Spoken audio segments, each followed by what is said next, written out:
Compreenda a vontade divina.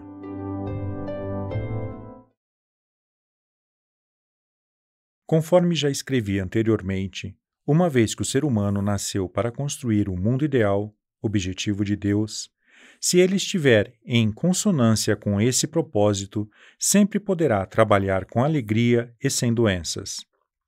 Eis a verdade eterna.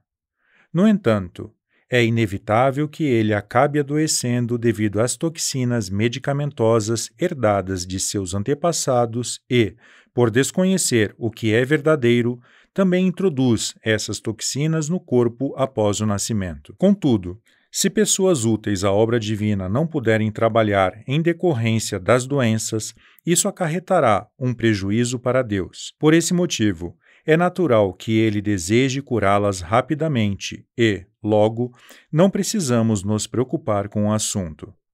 No entanto, as pessoas que desconhecem esse fato utilizam a toxina denominada medicamento para conter as doenças. E, uma vez que isso está totalmente em desacordo com a verdade, não há como obter a cura desejada.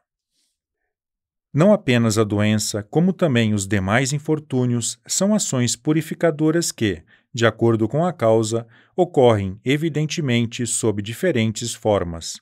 Por exemplo, os pecados cometidos no âmbito financeiro ou material, tais como furtar, apropriar-se indevidamente de recursos, causar prejuízos ao próximo, viver luxuosamente além de suas possibilidades, etc., serão redimidos com prejuízos financeiros e materiais.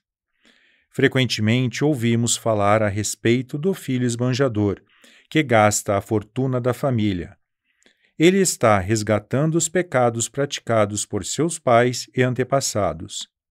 Estes, desejando preservar a linhagem familiar da extinção, escolhem um descendente para que, por seu intermédio, as purificações necessárias se processem e, assim, a família prospere cada vez mais. Nestas circunstâncias, não há conselho que surta efeito. Suponhamos dois irmãos com índoles diferentes.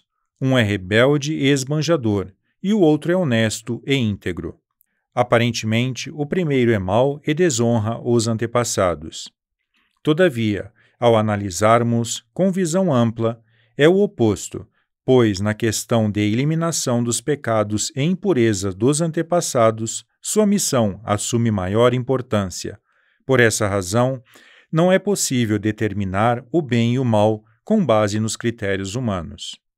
Todo pecado de natureza material é purificado por meios materiais. Por exemplo, sofrer incêndios e roubos, ser vítima de fraudes, ter prejuízos com especulações financeiras e com apostas em jogos de azar, fracassar nos negócios, gastar com doenças, etc. Embora possamos nos esquivar das leis humanas, o mesmo não ocorre com as leis divinas, por serem absolutas. Toda ação purificadora ocorre em conformidade com o princípio da correspondência. Além disso, existem os sofrimentos após o ingresso na fé. E, quanto mais fervorosa a pessoa se tornar, mais intensos eles serão. Nessas circunstâncias, os novatos na fé podem vacilar, mas este é um momento crucial. A razão é que Deus deseja, o quanto antes, agraciá-los pelo seu fervor. Contudo, uma vez que eles possuem impurezas espirituais que precisam ser purificadas, ocorre uma ação semelhante à limpeza de um recipiente. Nesse caso, se eles suportarem sem vacilar, ao término desta, receberão inesperadas e magníficas graças. Vou falar da minha experiência sobre o assunto. Durante 20 anos, fui atormentado pelas dívidas e, por mais que tivesse pressa em saldá-las, não o conseguia e, por fim, me conformei. Finalmente, pude liquidá-las em 1941. Realmente, foi um grande alívio. Depois disso, no ano seguinte, começaram a chegar somas inesperadas e, mais uma vez, senti-me maravilhado com a profundidade da vontade divina. Ouvimos frequentemente: Fulano ficou rico após o incêndio. Isso significa que a sorte melhorou com o fim da ação purificadora. Podemos dizer o mesmo em relação ao incêndio de Atami.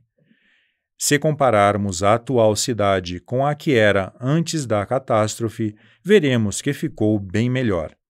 Diante disso, percebe-se que os bons acontecimentos são, sem dúvida, positivos, mas os maus, por serem ações purificadoras, também o são, pois, ao seu término, certamente tudo irá melhorar. Em outras palavras, não importa a situação, tudo é positivo.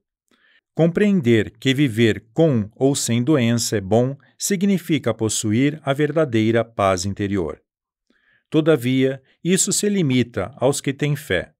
Com os descrentes, ocorre o contrário. Sofrimento gera sofrimento, a ansiedade piora a situação, que, por fim, se torna infernal. Por essa razão, o segredo da felicidade consiste em compreender esta verdade. Por Meishu Sama, em 2 de dezembro de 1953. Coletânea Alicerces do Paraíso, volume 3.